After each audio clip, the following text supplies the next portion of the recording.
Hi, welcome back to The Scent Advocate. Tonight we're talking about leather-forward fragrances that are perfect for spring into summer. I thought that was pretty unusual. I usually associate leather fragrances with the cooler months, but come to find out, there are some that I've been reaching for years in some instances during the warmer months, and they're very much leather fragrances. So I thought I'd talk about that. I don't recall having seen a video out there dedicated to it, but there may well be. So if I miss any, please let me know in the comments. And let's see, tonight's beverage of choice is a local domestic champagne. It's from Dr. Constantine Frank. Recently, they started making champagnes from there, and I'm a huge fan. Very tasty. Let's before we jump into it, let me just tell you that the last fragrance on the list is the newest addition to my collection, and there is another one that is pretty new as well, and I'm excited to talk to you about it. So stick around for the whole video, otherwise you'll miss out. I don't want you to do that. So let's jump right in. The first fragrance for tonight is Xerjoff's Muse. There we go. Beautiful bottle, beautiful fragrance. I think this is a newer bottle. I believe, oh, and I've got ink on my hands. Sorry about that from making my notes. This used to be a velveteen bottle, I think, and now it's smooth. I don't know if a reformulation was done when they changed the bottle, but for now, I believe the newer releases are this smooth bottle, and I love it. I would have enjoyed the velveteen, but it didn't work out that way. So this fragrance is, it's so beautiful. 2019 release. It goes for about $300 for 50 ml. I hope that's right. It's an EDP, and this is really a fruity sheep. It's got plum, leather, white flowers, jasmine, divana, labdanum, raspberry, amber, patchouli, and benzoin. So it's going to be one of those patchouli based sheeps. This is jammy, sweet, leather, resins and florals. Very sweet, very pleasing, very strong. There's the faintest hint of a resin in here, and on the dry down, something carbohydrate like, maybe a faint whisper of rice. Not listed, but I really am picking it up, and I have for a while. So imagine a very beautiful smelling celebrity chef. She's in a rustic cottage of a kitchen, and she's baking a blackberry pie. I know the notes are plum, but I've never had plum pie. But I've had raspberry pie, and this reminds me of it. Do you have to like gourmands for this? No, but you must like sweet fragrances. And the leather is there, embellished by this beautiful sweetness. It makes it, it strengthens it, so to speak. It's there. It is foundational to it, and yet it's tempered by this beautiful sweetness. Gorgeous stuff. It is Muse by Xerjoff. Moving on, we've got Maison Margiela's Music Festival. Now, this one is very difficult to find from what I understand. This is a 2017 release. It's 100 mil. It is an EDT. And I don't know what you'd pay for it today because I could not find it for sale anywhere. Sorry about the lip. I believe I would have paid maybe $150 for this back when I got it a few years ago. This is a woody sheep. It's cannabis forward. Okay, but I am not a huge fan. Where's my test strip? I am not a huge fan of the smell of cannabis. And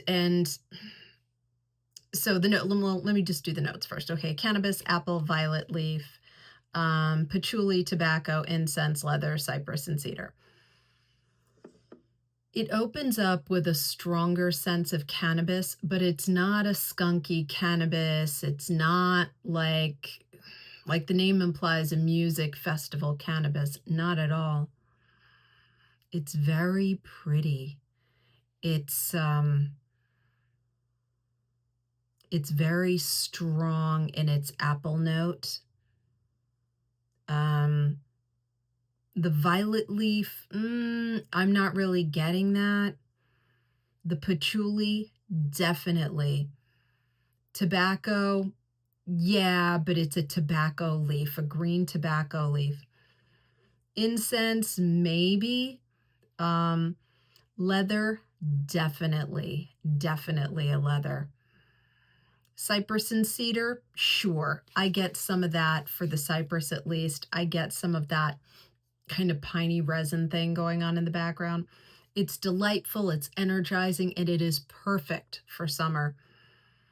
Even though it's an EDT, by the way, this stuff packs a punch, and you can see I've used so much of it.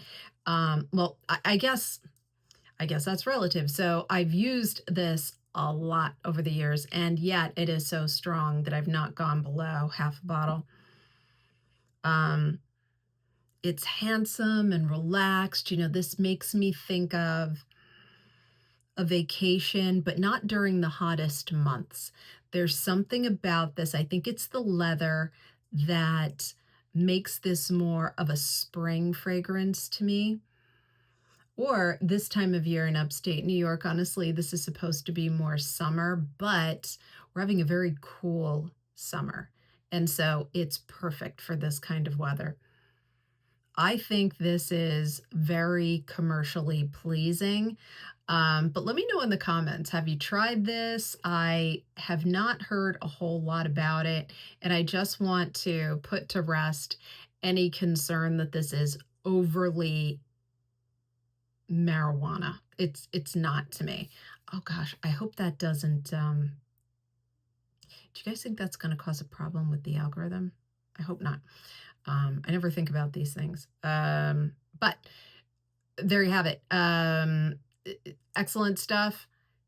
Don't get spooked if you're not into cannabis smells. If you are, you'll enjoy it. But definitely fantastic leather woody sheep for the summer. It is Music Festival. Okay. Moving on, we've got BDK's Crème de Cuir. There we go. Okay, love these bottles, by the way. Aren't they stunning? They're so pretty. Okay, so this is a 100 mil. It's an EDP. Goes for about $290, and it's a 2018 release. So the nose behind this is Vilain Colas or Coyas. I'm not quite sure if it's Spanish or French. Apologies if I mispronounced it. This is pineapple, grapefruit, mandarin orange, bergamot, suede, sandalwood, pink pepper, cashmere, vanilla, musk, and birch.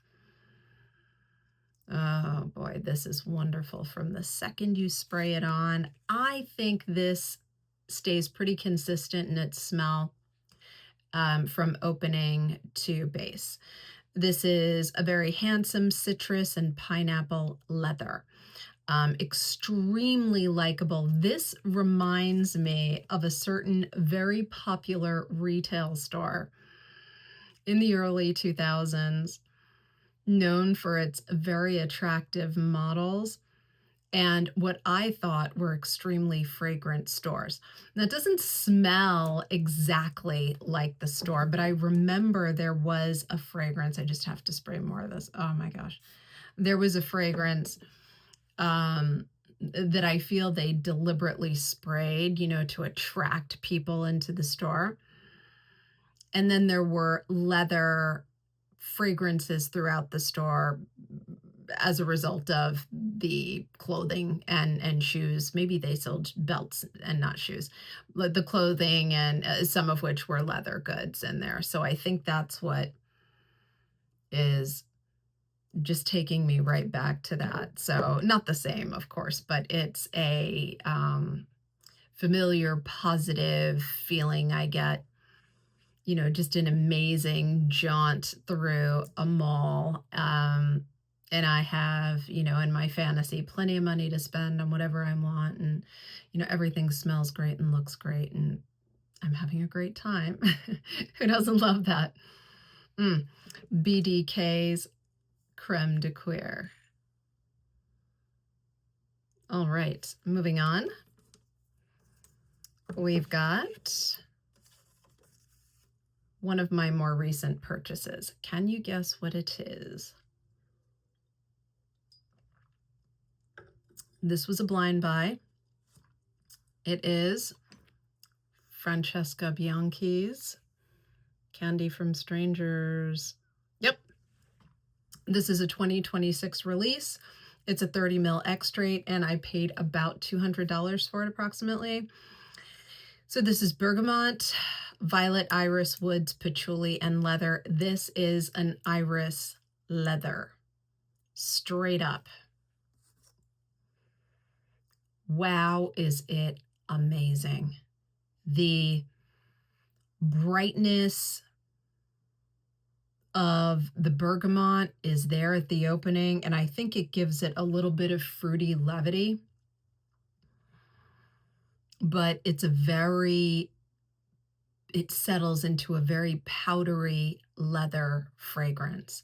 Absolutely stunning. Blew me away, and I am so glad because I really don't like to do blind buys, but I kind of trust this house to produce something I love.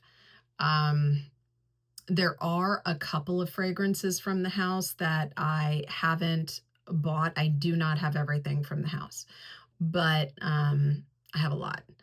And I don't know if you can see them back there. Probably not. I'll have to do a tour of the, yeah, I don't think you can see. A tour of the fragrances someday. You'll have to tell me if you want me to, and I will, but it'll take a while. Anyway, I trust this house. That is why I went ahead and did the blind buy. I love the notes, of course, and I could see what they were before I made the purchase, but absolutely stunning. As much as I knew I was going to love it, I love it 10 times more. This is something that when I first got it, I could not stop wearing it. There are in the beginning some animalic notes as a result of that leather, but it's not in any way, how some kind of animalic notes can be a little bit fecal or off-putting or barnyardy. There's none of that at all. This is very alluring and sexy. And in the beginning, there's a hint of mastic that sort of brightens it up, but that settles down. This makes me think of an evening horse ride through a forest trail up in the mountains in the spring. It's a little bit dry, right? Because that's how the air is over there.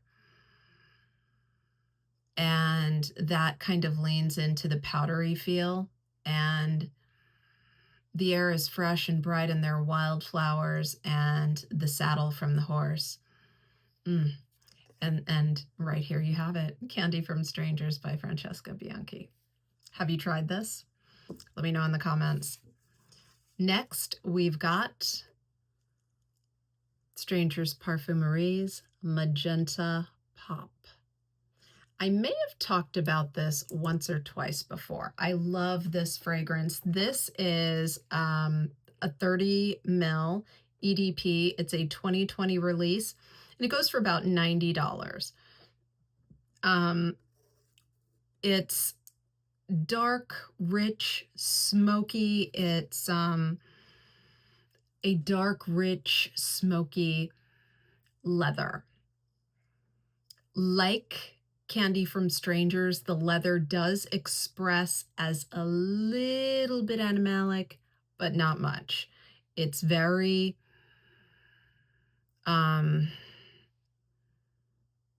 it's very fruity. So any leaning in the direction of an animalic is leveled out by the fruit. So the notes in this are blueberry, come on you guys, blueberry, leather, gingerbread, orris, grapes, honeycomb, red wine, licorice, rose, orange, cedar, amber, caramel, tobacco, cinnamon, and civet. So this is so quintessentially Pren L'Amrose. For this particular line, Stranger's Parfumerie is, I think, more commercially likable. Not that I respect all of his fragrances, even the ones that I haven't been inclined to buy, but this one, I think if you were going to test out, he collaborated with another house recently, so I won't talk about that yet, but among Strangers Parfumerie, Parfum Prissana, and Pren, I think Strangers Parfumerie is probably, like I said, the most universally likable. And it puts out fragrances that, as Prin L'Amrose goes, I think lean more mainstream. But still, these are not for everyone. These are very much art fragrances. I adore them. I highly recommend them.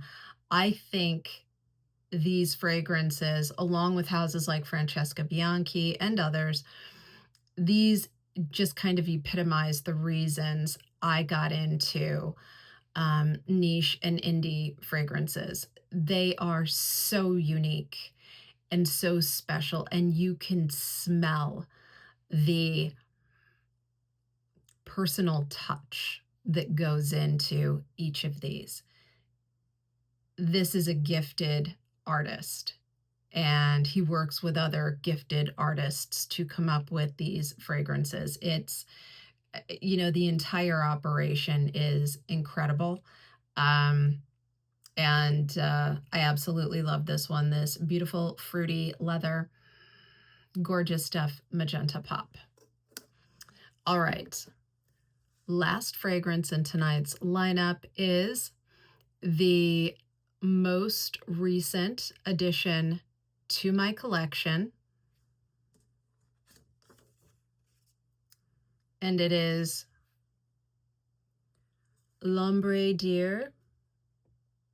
I know I'm mispronouncing it, but there it is, by Parfum Prissana, also Pren L'Amrose.